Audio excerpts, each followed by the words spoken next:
President Trump has signed more than 160 executive orders since taking office, and there have been more than 300 lawsuits seeking to block those actions.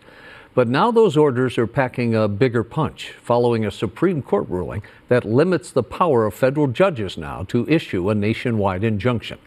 Mills Hayes reports on that. On President Trump's first day back in the Oval Office, next order relates to the definition of birthright citizenship under the 14th Amendment of the United States. Good.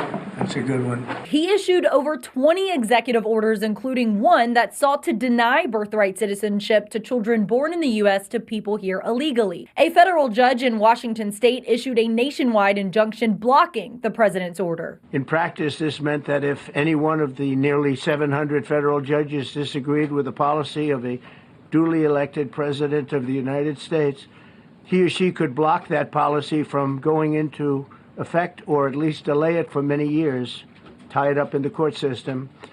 This was a colossal abuse of power. There are 94 judicial districts across the country.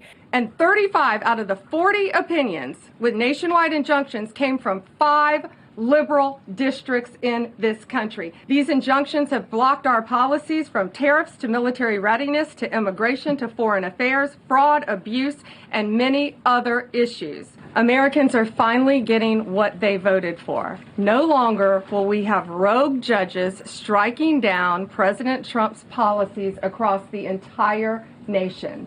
Nationwide injunctions have become a problem for Republican and Democratic presidents, but Trump has received the most by far. A Harvard Law review from 2024 found that 93.6% of nationwide injunctions issued during Trump's first term and during the Biden administration were issued by judges appointed by a president of the opposing political party. We can now promptly file to proceed with numerous policies that have been wrongly enjoined on a nationwide basis. Some of those policies include dismantling the Department of Education and the U.S. Agency for International Development, freezing federal funding to sanctuary cities, suspending refugee resettlement in the U.S., and restricting taxpayer funding of gender-affirming care.